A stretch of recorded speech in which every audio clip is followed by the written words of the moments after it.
What's going on, everybody? Welcome to Hidden Adventures. What's up? What's going on, everybody? All right, everybody.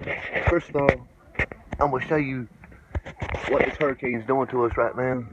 Just put it down right there. Emotional impacts, the lasting effects of COVID-19 on children, with new options and string answers from educators and medical experts. What the hell? Hell, I sat there like the whole darn door. Man, I got walking this all evening and the night. I got walking this mess.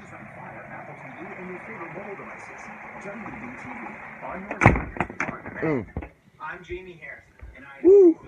It is nasty out there, y'all. It is raining non-stop. But this video is going to be my story. Man, sit back, relax, get your popcorn.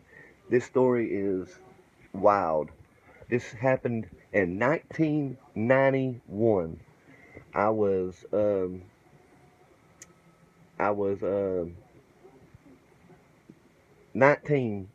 No, wait a minute. No, I was 21. No. Anyway, it's been so long ago. I was 21 years old. Okay. I worked at One Stop. If you don't know what One Stop is a convenience store.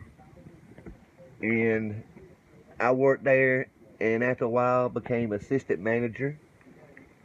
And, I loved working there. It was a good job. I enjoyed it. Then my life changed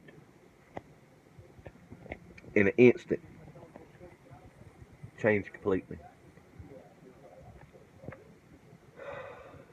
We had somebody call out, or somebody couldn't work, so I had to work third shift. I'm sitting there behind the counter looking at some paperwork. Walks the door, then the door opens. I look up. 3 men. One of them was probably about 280 pounds. He was all muscle. Then he looked at me as he walked in and he said, "What's going on, Pipsqueak?" I wasn't, but this was before I went in the Army. I didn't weigh but probably, I don't know, 90 pounds.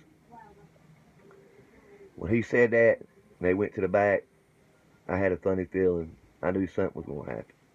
I didn't know what was going to happen. I knew something. I just had a funny feeling. Well, the big one walked up to the counter and laid some bacon. I will never forget nothing that happened. I can remember minute by minute. Laid a pack of bacon and bologna down on the counter. Well, I rung it up, and that's when my life changed. Before I knew it, the big guy grabbed me, and the next thing I know, here my body goes over the counter, and I remember kicking my legs, knocking the stuff down, and I remember I hit the ground when he jerked me over the counter. The next thing I knew, my vision got blurry. My vision, it got blurry. I was like, what the? Next thing I know, I looked up, and he had two boys with him. He had one accomplice. He was young. He was sitting there holding a crowbar. I knew it then. By the time the big guy jerked me up, I just felt it. Blood was covering me. He took me around to the counter. He jerked my wallet out of my back pocket. I didn't have nothing in it, though. He made me open the cash register. For nothing. I third shift. I had 20 bucks in that cash register. 20 bucks. He threatened me, said, "You call the law, we'll come back kill you." They went out the door. As soon as they went out the door, I ran and locked the door. And first thing I done, I went to the bath. I went to the, no, wait a minute. No, I did. Went straight and called 911. After I called 911, you have to call the manager. So I called the manager. And I didn't know. I didn't know if I was going to die or not. Because I was covered in it. So I called my mom. I wanted to talk to my mom just in case. Well, after I got done making my phone calls, I went to the bathroom and looked at myself in the mirror. And I'm telling you, I'll never forget it. I'll never forget that view of looking in the mirror and me just covered in blood. Well, finally the police got there. I unlocked the door. They come in and they had me sitting down behind the counter, and then the ambulance come in and they started covering my head up, putting pressure on it, taking my blood pressure and all that. Well, my mom was already out. My mom just lived right down the road. She come up there and was wanting to see me, and they about arrested my mom. Because she was trying her best to get to me, so they was about to arrest her. But it was awful. Then they put me in the ambulance. I went to the hospital. I remember at the hospital, I don't know if you see it right here. This is the first scar. Right here. The doctor said, son, you're lucky. If that boy would have hit you another inch lower, you would not have been, we would be putting you in the morgue, not sewing you up. He missed me by an inch of hitting my temple, and that would have been the end of me. My guardian angel was with me that night, had to be. But I had, I think, like 40 staples here. All right, they wrapped me up, was going to send me home. And while that was going on, I gave a perfect description to the police, but the idiot went and robbed the pantry up the road. But they got him. They was about to send me home. And I said, wait a minute, I'm hurting. Something's going on.